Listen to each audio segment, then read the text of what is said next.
Como o nome Yeshua virou Jesus? Sejam bem-vindos. Aqui é Ivan Lima. Você já parou para pensar que tudo que sabemos sobre o Messias pode ter sofrido modificações durante os anos? Não estou falando de teorias da conspiração, mas sim de adaptações com o passar do tempo. A Bíblia, por exemplo, não foi escrita originalmente em inglês, espanhol ou muito menos português.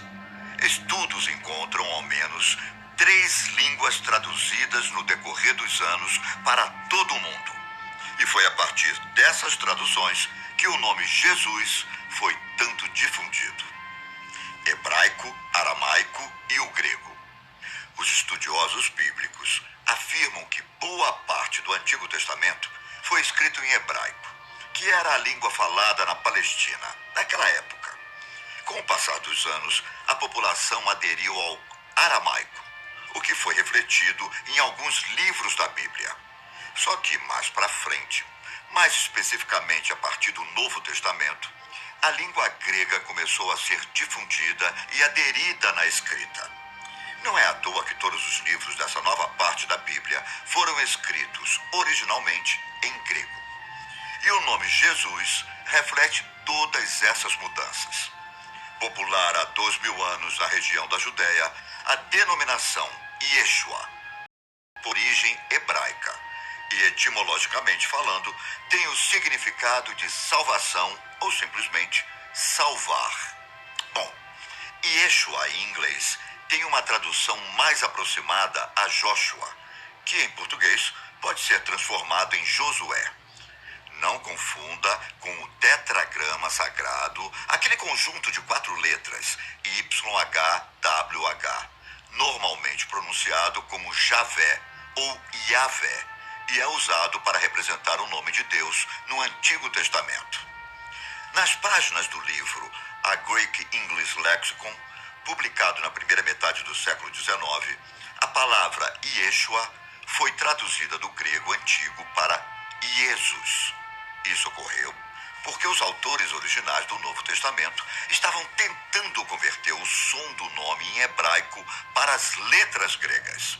Só que eles não tinham letras ou uma ortografia para representar o SH, que tem o som de sh.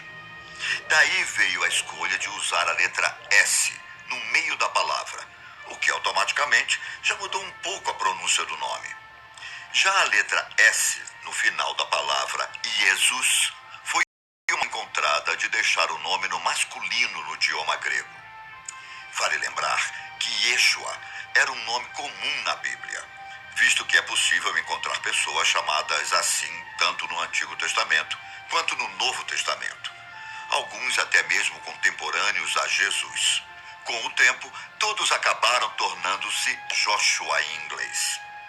É dito ainda no livro de João, capítulo 19, versículo 20, que Pilatos, governante da Judéia, ordenou que fosse escrito um letreiro para ser posicionado na parte superior da cruz em que Jesus foi crucificado. Nele, a frase Jesus de Nazaré, Rei dos Judeus, estaria escrita em hebraico, latim e grego. E é justamente essa inscrição que faz parte das representações da crucificação como INRI, abreviação para Iesus Nazarenos Rex Iudareorum. E olha, até que demorou um tempo para que a letra J fosse colocada no início da palavra Jesus. E quando eu digo um tempo, quero dizer séculos. A partir de 1500, algumas traduções da Bíblia começaram a contar com Jesus sendo escrito como Jesus. Mas a situação ainda era um pouco confusa. Já o nome Yeshua do Antigo Testamento passou a ser Josué. E o Yeshua do Novo Testamento tornou-se Jesus. Essas versões são decorrentes da diferença entre tradução e transliteração. Veja, tradução é o ato de transformar a palavra de um idioma no equivalente dela em outro idioma, como love em inglês para amor em português. Já transliteração é a conversão de letras e sons de um alfabeto para outro. Por exemplo, o idioma grego tem o símbolo Y, que se parece com o nosso Y do nosso alfabeto, só que foneticamente é lida como Y. E quando usada em português, pode ser convertida para o nosso Y, para a letra I e também para a letra U. Outros estudiosos indicam ainda que a origem da grafia Jesus pode ter vindo da Suíça, já que por lá o J é pronunciado de forma parecida com Y americano, ou a sílaba IE, como na palavra Jesus. Quando a rainha Maria I assumiu o trono da Inglaterra, em 1553, estudiosos protestantes do país fugiram. Alguns deles se refugiaram em Genebra. O resultado? Algumas das maiores mentes inglesas produziram o que hoje é considerado como a Bíblia do Estudo de Genebra, uma das traduções mais significativas do livro sagrado.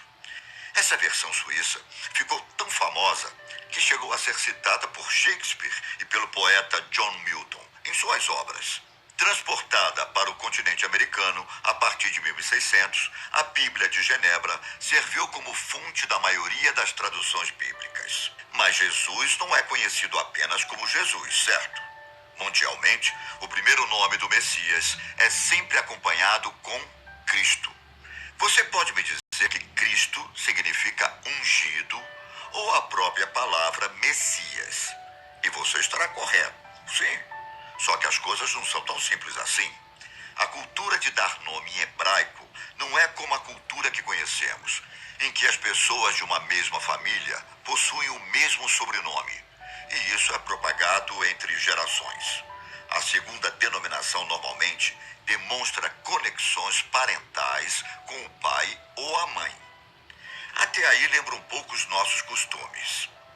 Mas uma pessoa também pode receber uma alcunha que remeta ao nome do pai, como, por exemplo, fulano, filho de ciclano. Jesus chegou a ser chamado de Jesus, filho de José de Nazaré. E em outros momentos, ele também é chamado apenas por sua cidade natal, Jesus de Nazaré. Ambas as formas de nomeação são utilizadas como forma de Você sabe que planta é essa?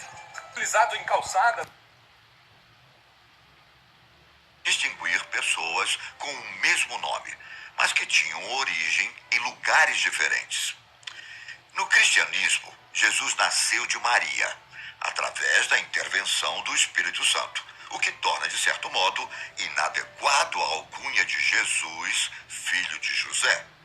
A palavra Cristo, no nome dele, definitivamente não é um sobrenome, mas sim uma palavra que recebe as traduções que falamos anteriormente: Messias ou ungido. Ambas estão ligadas à ideia de que Jesus foi profetizado na fé judaica antes do nascimento. Nesse caso, Cristo é mais um título, como Jesus, o Messias, ou Jesus, o ungido. Um caso parecido ocorre com o nome Emanuel, que mesmo sendo usado como nome próprio na língua portuguesa, está mais para um atributo do que um nome propriamente dito. Abre as aspas. Foi assim o nascimento de Jesus Cristo. Maria, a sua mãe, estava prometida em casamento a José. Mas, antes do matrimônio, ela ficou grávida pelo Espírito Santo. Mateus capítulo 1, versículo 18. Ainda no mesmo capítulo, as Escrituras continuam no versículo 23. A Virgem ficará grávida e terá um filho que receberá o nome de Emanuel, que significa Deus conosco. Significado que é comprovado com os atos de Jesus no decorrer da vida e dito em Mateus 28, no versículo 18 e 20. Então Jesus chegou perto deles e disse: Deus me deu todo o poder no céu e na terra. E lembre-se disto, eu estou com vocês todos os dias, até o fim dos tempos. Emanuel é uma forma de expressar o quão espetacular é a encarnação de Deus, que se fez carne e habitou entre nós. Só que não é tão simples assim, já que no versículo 21 é dito que Maria chamará o filho de Jesus, porque ele salvará o seu povo dos seus pecados. Após receber a mensagem no sonho, José tem convicção de que o nome da criança será Jesus, Yeshua no caso, e que Emanuel representa a missão e a obra do Messias aqui na Terra.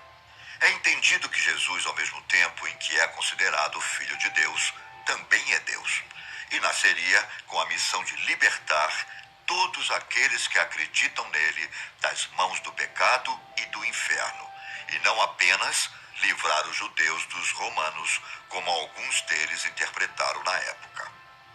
Vale destacar aqui que a ideia do Pai, Filho e Espírito Santo representam a mesma figura divina, Deus, só que desempenham papéis diferentes nas histórias bíblicas.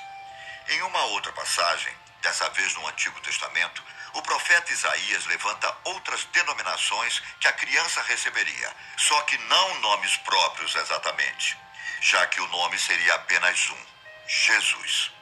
É dito que ele será chamado de Conselheiro Maravilhoso, Deus Poderoso, Pai Eterno e Príncipe da Paz. Isso se encontra em Isaías, lá no capítulo 9, versículo 6. Existem até relatos de que Jesus foi chamado de Christus Victor, como uma referência à vitória dele contra o pecado e a morte.